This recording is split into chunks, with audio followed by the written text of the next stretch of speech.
Welcome to the Ethics Experts. I am here with Shannon Walker. How are you, Shannon? I'm great. Thanks, Nick. How are you doing?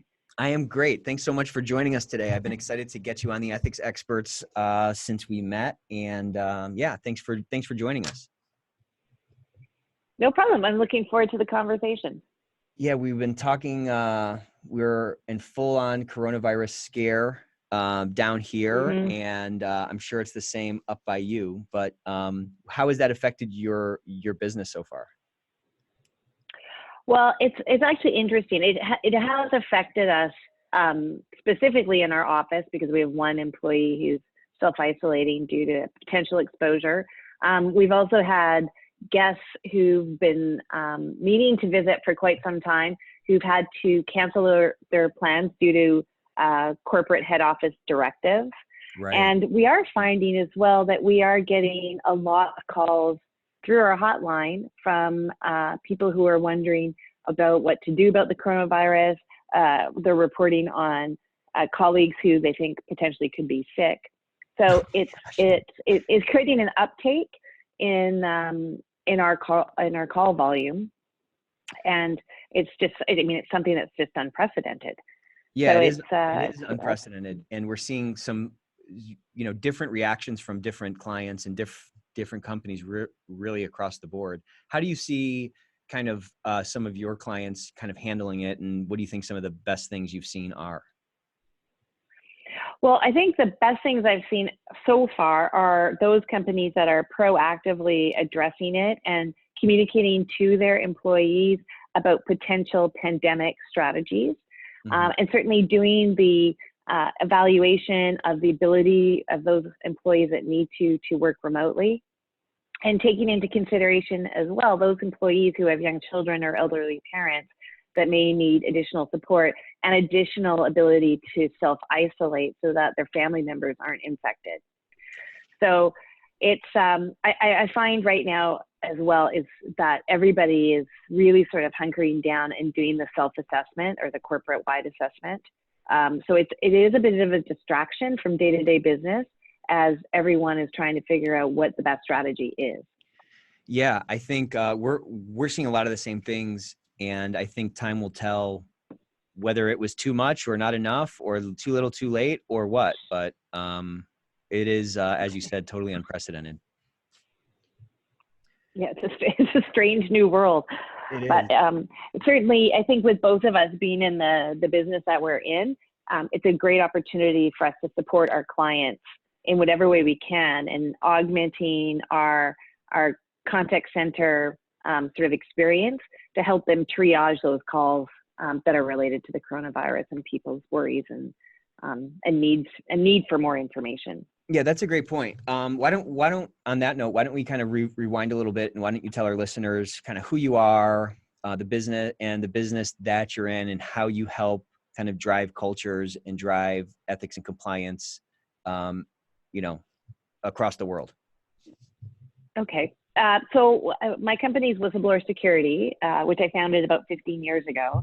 And we do service clients all over the world. And our mandate and our ethos really is about making good companies better.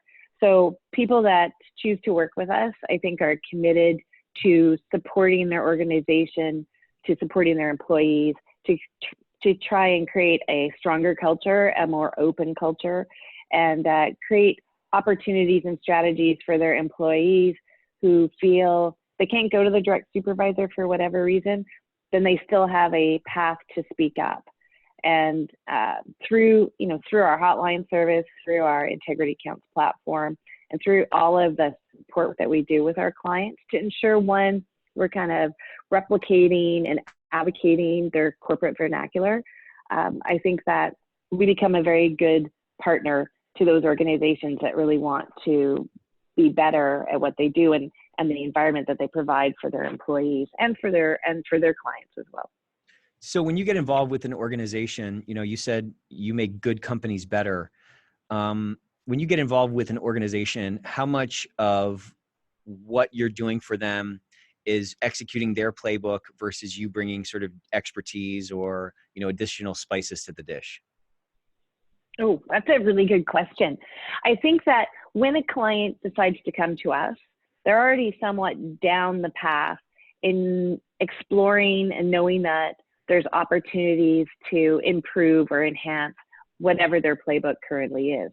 And so our tool, our platform, I think is one cog in that overall wheel. And so when I say making good companies better, I think that when they decide that they want to put an ethics and compliance program into place, they're already that much more evolved in that path to creating a really inclusive environment for their employees. And I also think that companies that do engage in a really strong ethics and compliance program also speak volumes to the types of organization that they are and a value-based perspective to their client base. So I think there's sort of a, I don't know if I want to call it a tipping effect or a, but there is an effect that goes beyond just the internal structures, because I think it also speaks volumes to your external stakeholders about who you are as a company when you really do embrace a strong ethics program. So tell me some more about that. I think there's something really interesting in what you're talking about. And I think some organizations who don't have those light bulbs on at the top, so to speak, miss this point that you're making.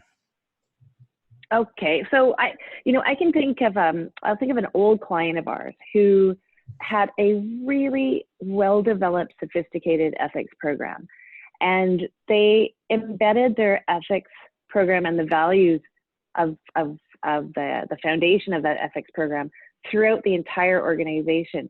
So it wasn't something that they talked about once a year. It's something that they embedded in all of their training, all of their review programs, in their health and wellness program. It was part of their DNA. And because of that, they had super high retention, they had super high engagement. And even though ethics was it was part of the conversation all the time, and you'd sort of expect that maybe we wouldn't get a lot of calls on the hotline because they were just a ethically enhanced organization, we still got a lot of calls on the hotline because people would actually call if they saw someone not living up to the values of the organization. And there was this expectation that they could all do better.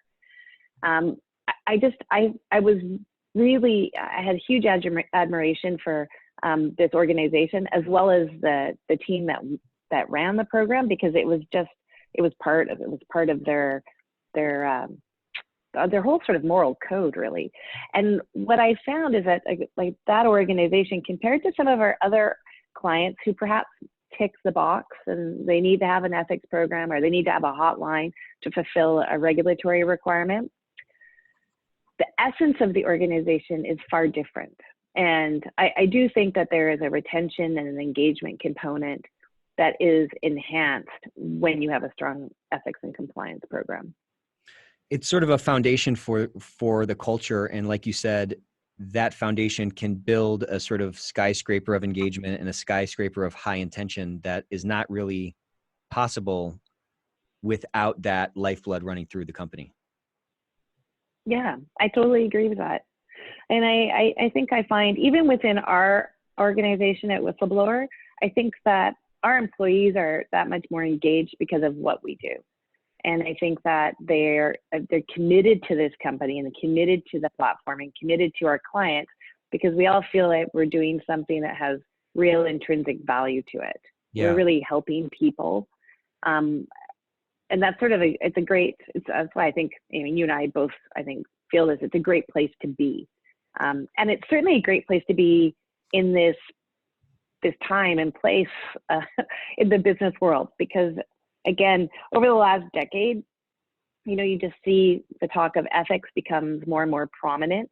And I think the feeling that people have to be engaged and honest and upfront and transparent becomes more and more of a priority as we've experienced so many scandals and leadership disappointments over the years. And I think there's a huge paradigm shift from just doing deals and doing whatever it takes to get deals done to doing deals, but doing them the right way. Yeah. And what do you think's behind that paradigm shift?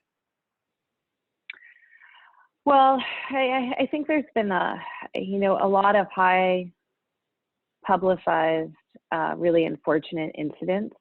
And I think that, well, I mean, the regulators have certainly helped, but I think that there's a consciousness of, it's time to take a deeper look and time to take a look at how people are doing business and how the ethics of doing business is so imperative and so important for the overall wellness of the stock market, of business, of politics. And at some point, there has to be a calling to doing things the right way, because not only are organizations risking their reputations and their financial wherewithal when they're sort of skirting the right way of doing things, but you have to think about the employee base and also the investors who are out there who've, if you take a look at, say, Enron or Tyco and all of the money that was wiped out, all of the people's retirements and pensions that were wiped out because of unethical behavior. I just think that all of these events have led us to this point in time where, 15 years ago, there weren't chief ethics officers in organizations. Now that's a commonplace position, and a really important position that usually reports up to the CEO. So you can kind of see how business has evolved to ensure that ethics and compliance is part of the overall business management. Yeah. And, we're talking about this evolution. And I think a generation ago, a business was set up to make money only. And that was the sole purpose of it. But I feel like there's some more dimensionality to a business's purpose today. And I don't know if that's a generational shift or if that's just this evolution that you're talking about, or it's been spurred on by these, scandals or things like that. But there definitely does seem to be a shift. What do you think about how organizations, or talk a little bit about the difference between organizations that kind of are kind of more check the box, where, this ethical, this chief ethics officer, this sort of compliance function is sort of an imposition in response to a regulation, as opposed to an organization that you kind of gave an example to earlier that takes that and runs with it. Where do you think the breakdown is on this spectrum of organization? Well, I don't, that one's a tough one. And I don't know if it's so much a breakdown of the organizations. I just think that there's still those organizations that haven't evolved. I think that, the companies that we really like to work with are those ones who are a bit more sophisticated and are really, really concerned and committed to ensuring that their reputational aspect out there in the community is as the highest that it could be. It's interesting. We did a national survey in Canada last year, and we found that 94% of Canadian employees felt it is their responsibility to speak up when they see wrongdoing in the workplace. And when you look at overall the number of companies that have the capabilities or have the methods or have the services to allow people to safely speak up and comfortably speak up, it's less than 45% of organizations have a whistleblower system in place. So there's still a disconnect. I know, it's fascinating, isn't it? You think with all of the regulations that have come into place and with all of the, again, all of the scandals, you think that more organizations would be proactive about embracing this. In Canada, we're still a little bit behind. I think in the US, you're ahead of us on whistleblower hotline adoption. But I think that people are wanting to speak up and people are wanting to engage. And so those companies that are more sophisticated are putting the tools in place to allow them to speak up. And there's again. Yeah, go ahead. Sorry. No, you go ahead. I was just going to say that's a really interesting statistic. So 9 out of 10 people in Canada think it's their duty to speak up, and less than half of the organizations have a whistleblowing mechanism in place for people to speak up. I'm just trying to wrap my head around that, because I'd imagine that I know 4% is not just like frontline workers that I'd imagine that that's a high enough percentage that it's probably representative of like the entire population up and down, an organization's, management structure. Hierarchy. Yeah, Yeah, yeah. no, That's a better way. absolutely. It's not just frontline. It's a frontline, it's management. It was a really broad base of a survey that we did. And it was kind of fascinating that, especially in a place like Canada, that is so progressive on so many sort of social Hmm. policies and business Right. practices, and that we don't have a lot of companies with whistleblower hotlines. The other interesting statistic was that it was something like 25% of the employees who didn't have a whistleblower or who did have a whistleblower hotline didn't know how to access it. So that's a whole Wow. other, and I mean, we can speak to that too. So, there's companies that have the hotline, like the one that I talked about before, who just, it was everywhere. It was well publicized. Everyone was aware of it. Everyone was encouraged to use it. But then there are those organizations who do have it and do speak to it, but, maybe fall down a little bit when it gets to the point of ensuring that people know how to get through to it.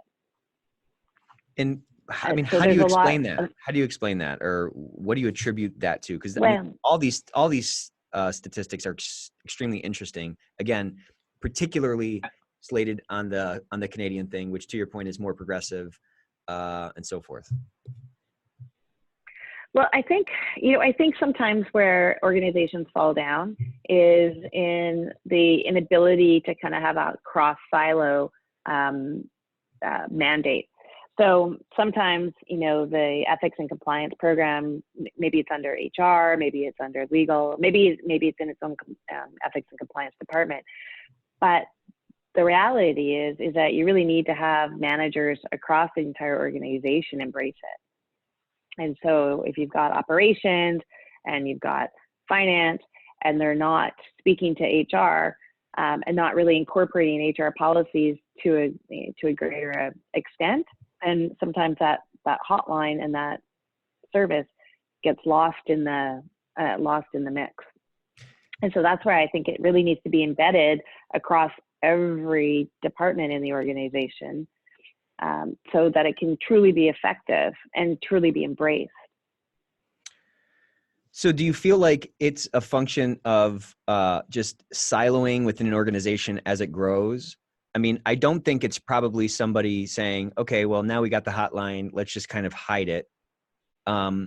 Is it like, what makes this particular tool become an afterthought? I mean, because 25% is not a small number, and 45% is a very big number. So effectively, we're talking about almost a third of people, more than that, more than half of the people. I'm sorry, a third of the people know how to use hotlines up there, or have a hotline and know how to use it. That's a And small portion of the population. right, So yeah, I don't think it's I intentional. know it's a Yeah. no, I don't think it's intentional either. I think businesses get caught up in doing the business of their business. Mm-hmm. And even I find, and you might have had this experience too, even when a company is doing the diligence in looking at incorporating an ethics program into their organization, that in itself can take months or even years to get moving and to get implemented, because Right. it's not a priority, right? So the business of the business is definitely the priority, and sometimes these internal tools and programs are, they might get implemented, but they actually don't get embraced. Yeah, it's kind of silly though. It's kind of like somebody saying, "Well, I'll start exercising once I have time. I'm going to start sleeping when I have Yeah. time." You know what I That's mean? exactly what it's like. So next week I'm going to make it to the gym 4 times, and then it never happens. And that's, so we all have good intentions, Right. and it's a matter of, executing on your good intentions and ensuring that you create that habit, right? So same thing, I think, with the whistleblower hotline, is that there needs to be a habit in place, and there needs to be this sort of constant touch point. And if you're not touching it and you're not highlighting it regularly and in different ways as well, I think that, again, we've got some clients who probably just review the code of ethics once a year during the employee review, and then it gets put back in the drawer. That's not going to drive a really strong ethics program. So let's talk about ethics and compliance in HR as a leg on the stool of strategy. You kind of touched on it a little bit before. But what do you think is the mental block that leaders have around these functions that maybe are obviously in their mind not part of the business of their business? What do you think that's rooted in? Well, I personally, I think it's rooted in some old school myopic thinking, but certainly, and this term is so overused, but that tone of the top, I do believe holds some true credence, because if you don't have, your very top management team embracing this and saying this is a priority, then it's not going to filter down through the ranks. And so in that sense, if bottom line is all that matters to an organization, and this is an afterthought, it's not going to be a very successful program. And I also would say that it's not going to positively affect the corporate culture. Tell me some more about that. That's a good point. Yeah, I think that, it's all these, so many organizations have good intentions, but good intentions don't drive cultural change. And I think that, again, this sort of the cross silo approach, and maybe this can be used in your analogy of the stool, but every leg on that stool has to support ultimately the organization. And so with the legs on the stool being either the cross silo departments, along with programs out of each of those silos that interact. This is a good point too. I'm thinking of another organization that has an ethics and compliance hotline and has a loss prevention hotline, both in just for their internal stakeholders. Yet both of those hotlines and the reports that come through those hotlines are managed by independent teams that don't speak to each other. Interesting. And so you can have some reports that are related that aren't being managed and investigated across the silos. And you're missing a lot of opportunities to identify issues, to correct those issues, to make changes in the organization. And so that client that we were working with was really, once this was sort of identified, really made strides to bring those teams together and to coordinate the investigation and the corrections that needed to happen within the organization. How but it was that? a random find. Oh, like who found that? You guys found that? You said, hey, this makes sense, or somebody inside was like, wait, why are these two different functions investigating similar stuff? Why aren't they collaborating?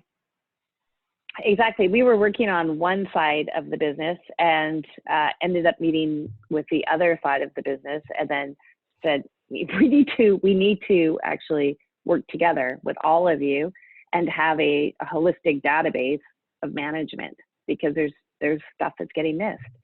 And I think that's interesting when you were talking too, as companies grow, the silos become even more separate. And those are where the opportunities for more issues to happen. So if a company is smaller, there's an opportunity to put these sort of systems into place and have a cross-silo team manage them, especially when they're small. And then as they grow, the challenges are significantly larger for sure. But I just think that this cross-silo management of something like this is really important to identify those issues and be able to correct them. So the clients that you deal with on a day-to-day basis, they are within these functions that sometimes are siloed, that sometimes are, a tween at the little kid's table, so to speak. Sometimes they're in an organization that doesn't view that the light bulb at the top hasn't been turned on for them to see what kind of a massive impact, cultural impact, that these functions being empowered and unleashed can have on the things that the people at the top care about, which is namely the bottom line. How do we help people in these ethics and compliance departments or in these HR departments who are looked at as cost centers, who have been kind of pigeonholed? How do we help them elevate their functions? Oh, that is an excellent question.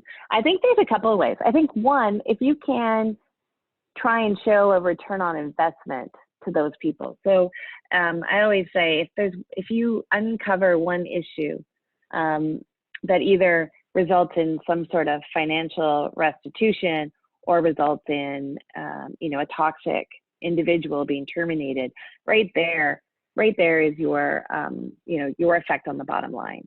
I also think we have something called a product advisory council, where we bring a bunch of disparate clients together to talk about their best practices, to talk about what they like about their ethics and compliance programs, and to have that capability to share with their peers across a diverse industry base is really important. And I think that to share with their peers, to understand how to, again, not sell their bosses, but justify their teams and justify investment in their teams. Because I do find, and I don't know if Nick, if you found this, but a lot of our key relationships within organizations are very under-resourced. Yeah. So the ethics and compliance teams it is hard for them to get budget. And so again, if they can use some of the metrics that come out of our database for their ethics and compliance program and show the types of outcomes that are happening, I think that's quite powerful. Just even the ability to show the percentage of cases that are being substantiated and validated, I think is a really, really good metric for them to take to their bosses to say, this year I had 50 cases, of which 75 were substantiated, resulting in X dollars saved or X dollars recovered or what have you. So why is that so hard even for folks, do you think? Because, I mean, look, yes, they're super under-resourced, so that could be a piece of it. Many tools that they're using have sort of reporting built in, but why is that hard, do you think, for them to ultimately make that bottom line connection and drive that persuasion to get more budget? Because I agree, they're totally under-resourced and they're totally underutilized from a strategic asset perspective. Yeah, and that's a really good point about the underutilized as a strategic asset situation, because I think that they are so integral to the operations of the business. And I do think, again, the paradigm shift is happening where they're becoming a bigger player at the table, and they've got a seat at the adult table now, at least in some organizations. Mm-hmm. But to that point, I think because of the nature of being under-resourced and the nature of being sometimes castaway, they're not taking the time to make their case to upper management. Again, because they're sort of in the weeds for a lot of it, and just migrating through giant volumes of calls and investigations. And I think to take the time to sit and look at those statistics and look at their effect on the bottom line, or at least look in their, I think there's also a qualitative perspective that can be taken about how it's affecting the culture. And so right. Even to be doing regular engagement surveys so that you can, have that type of interactive feedback beyond the hotline, but to say, since we've instituted the hotline, these are the metrics that have improved with our employee engagement survey. The engagement is such a big piece of the puzzle because it's kind of that silent killer. If you can drive engagement up of your employees by 5 or 10%, what does that translate into? If you can drive your turnover down, that's a really interesting question. I mean, those are real dollars. Those are real efficiencies that companies are losing, but they don't realize it. No, that's exactly right.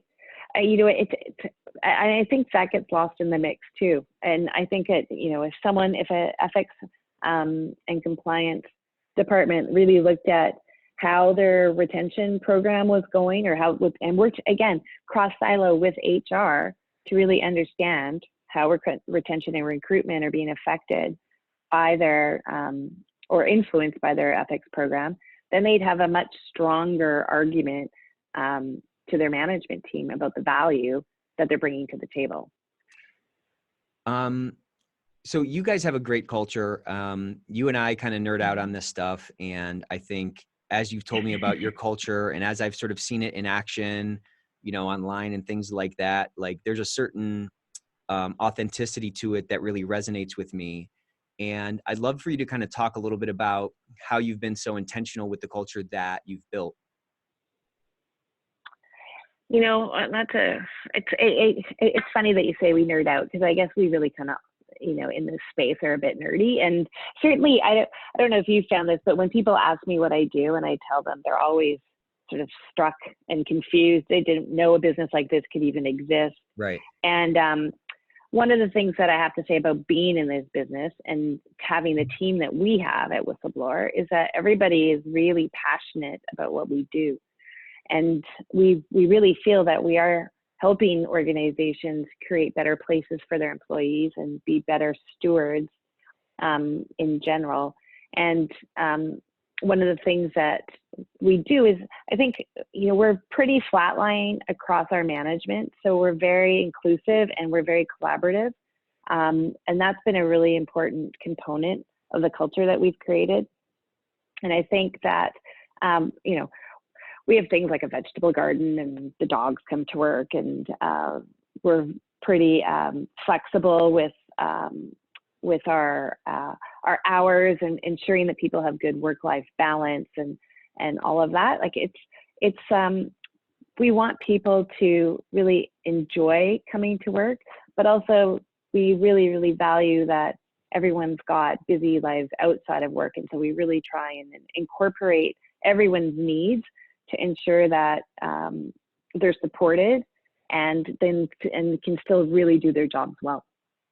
So it's I have to say, I feel very blessed that we have such a great team and continue to recruit really good people who really want to do something that has sort of a higher calling to a certain extent. I think that I'm very happy that we don't sell widgets. Really happy that we do provide services and partner with our clients to support them in whatever their issues are or their challenges are, and continue to do that. And even when we partner with other vendors to provide services to our clients, we always assess their corporate culture as well, because we certainly don't want to bring other vendors to our clients. They don't really speak the same corporate vernacular as us. And one of the other things that we're doing right now is we're going through a B Corp certification, which is about creating a company of impact. And that's, impact on our people, impact on our planet, impact on our corporate culture, to ensure that we're always considering doing the right thing for our employees, for our partners, and for our community. So I love that kind of holistic approach in recognizing that your organization's reach goes beyond the bank account, and it goes beyond even just the clients that you're interacting with, but it's going out into your community, and it's going out into the homes really of the people that are part of your team. I would love for you to kind of talk about that a little bit more with respect to the vendor relationship, because you have vendors, I have vendors. We strive to create a culture that's, authentic, like a lot of the elements that you described. And what I'd like to kind of get into is how important that vendor culture is for, a buyer of said vendor services, and how much that should or shouldn't be a consideration in that decision. Ooh, okay, that's a that's a big question. I think one of our mandates, and this is even before we went through the B Corp certification process, is that we're very much into supporting our local community. So our head office is in a bedroom community outside of Vancouver. We really try and support all of the local independent retailers that are right around our head office. And even our coffee service at the office is a local coffee maker here in Vancouver. We try and source, again, products and services that are local. And it's really because it's about supporting small business. And it's also about having sort of that, I think we have a higher level of premium service delivery because of our relationship with local providers. Having said that, we've got partners in Australia and partners in the UK. But again, they tend to be smaller organizations that are a cultural fit and really try and replicate sort of, I don't want to be too prescriptive about it, but try and replicate our corporate vernacular, which is about you know, which is, it is about, creating a great place for people to work, and providing providing relationships that to sort of emulate our own, I guess is the best way to put it. Yeah, I mean, imagine a gourmet chef just getting, rotten tomatoes for the salad, right? Like they want the best ingredients that are going to go into the dishes that they're making. I mean, that's kind of what Yeah. you're talking about. Yeah, it is. It's about premium. It's about premium service, and again, of course, sometimes we're going to work with really large organizations that are multinationals, providing some, I don't know, cloud service or something like that. But to have the opportunity to choose vendors and partners that are like-minded, I think is really important. And again, it's an extension of our corporate culture.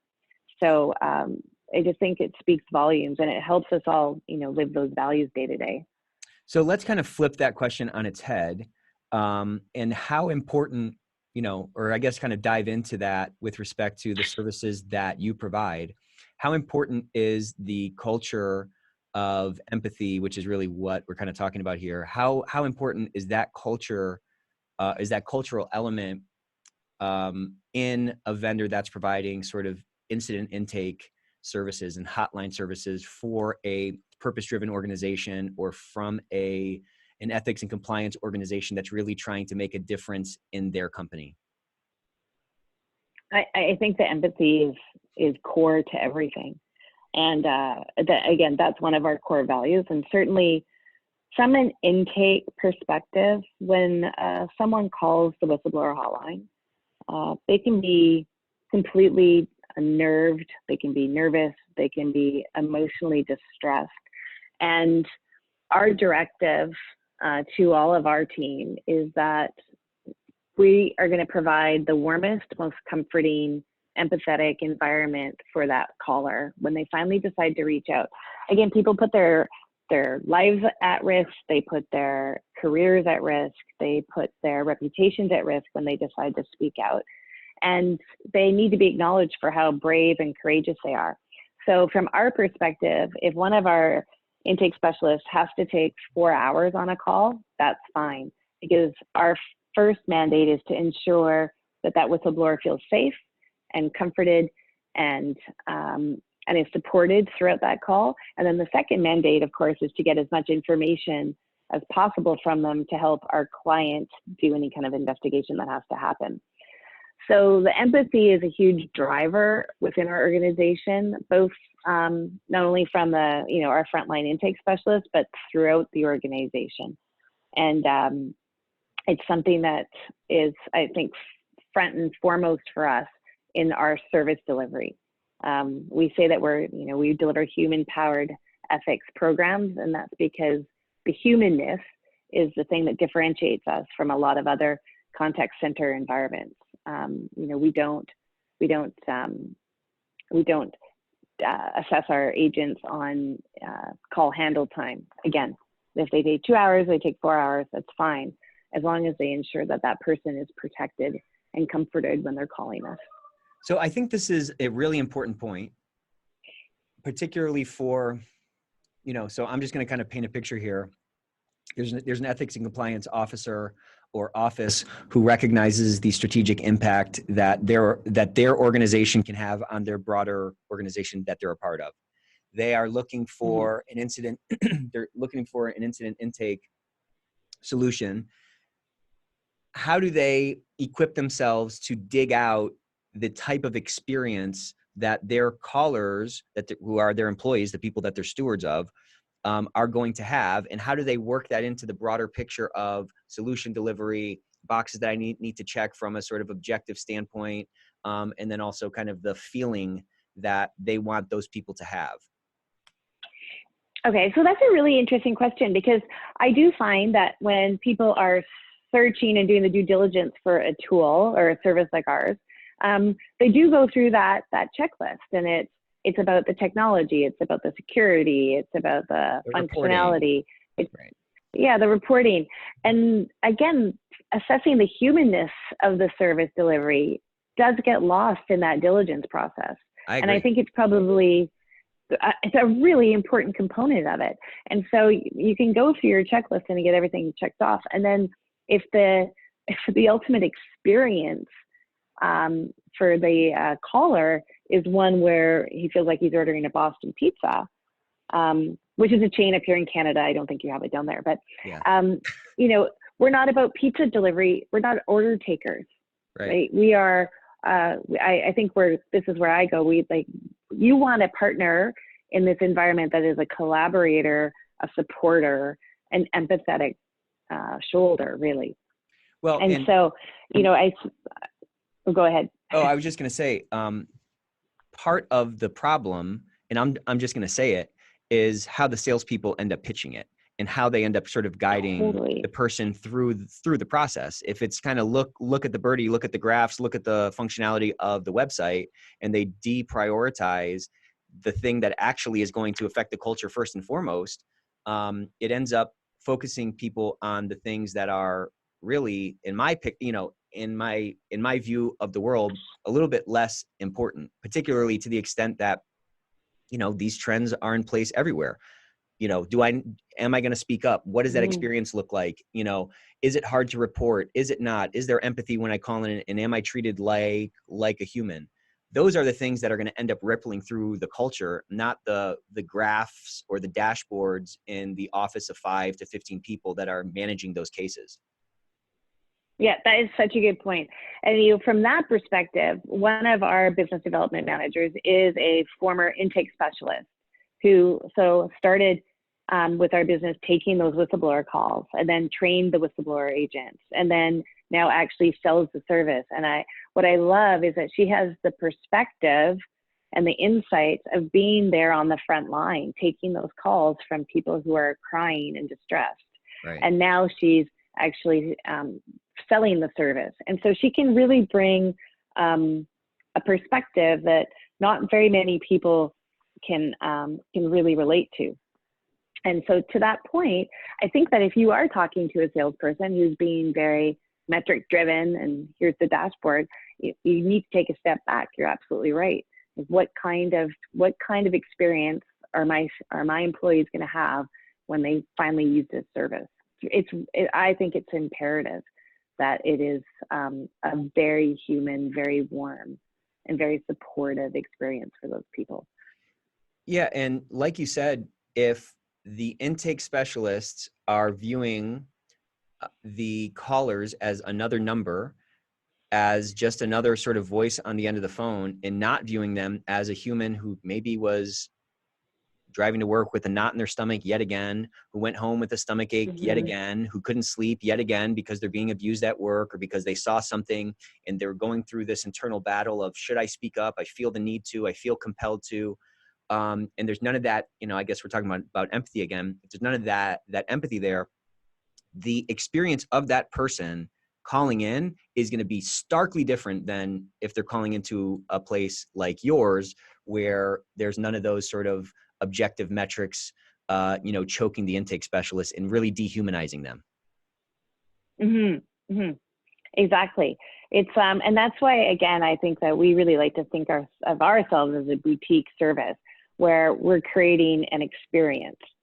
So it's not just about we've got great security and great technology, but it's an experience that we're creating for the organization and for all of their stakeholders. Where can people learn more about you and your company, and where can they find you? Well, if they can go to our website, which is whistleblowersecurity.com.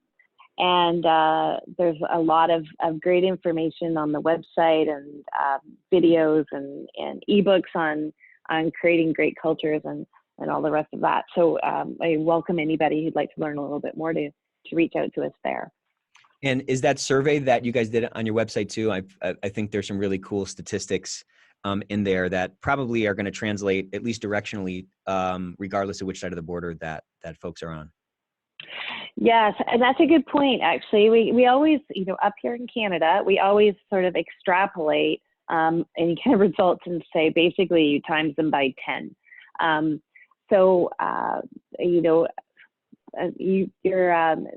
the Americas and Canadian cultures are very, very similar. I mean, there's some vast differences, but a lot of the I think the shared values of Canadians are replicated throughout the United States as well. Yeah. So there's an infographic, I believe, on the website that can be downloaded with the sort of the highlights of the statistics that we found. And it was really, to me, it was really reaffirming that the survey spoke to that people want to speak up and they feel it's their responsibility to speak up. And they also feel that employees should be protected and have safeguards if they do decide to speak up. And that's a really important point that we didn't really talk about today, but ensuring that people aren't retaliated against when they do speak up, I think is a really important objective for companies to ensure that they promote and that they follow through with, because again, people are risking their lives and their careers and their reputations when they do speak up, and they're speaking up because they want to do the right thing. Yeah, they're speaking up because they care. They feel some obligation to do it. Yeah, exactly. That's exactly what it was in this survey. They felt it was their responsibility. And that's something that any business would want to foster, I would imagine. Or I mean, I want to foster that in my business. I mean, I want to make sure that things are being done properly, not to get people in trouble, but just so we can root out problems and, correct things and making sure that, the dishes that are coming out of the kitchen are well cooked, Right, exactly. So, 100%. Yeah. So I'm so glad that I met you. It's, we're in the same business, but I feel like a kindred spirit with you. I love that that there's other folks out there that are trying to make the world a better workplace, that are putting people above profits and kind of focusing on the long term. So I just love what you guys are doing. I love the impact that you're making. And I love your heart for the impact that you can make on your clients' employees' lives, because that's really an exciting thing to do to make the world better. Thanks, Nick. I know it's been great meeting you as well. And I do feel that we're kindred spirits. I think that we're both committed to, one, providing great work environments for our own teams, but two, to extending that out to all of our clients and their employees. So I appreciate the opportunity to chat with you today, and I look forward to more conversations. Likewise. Thank you so much, Shannon. Okay, you take care. Bye-bye.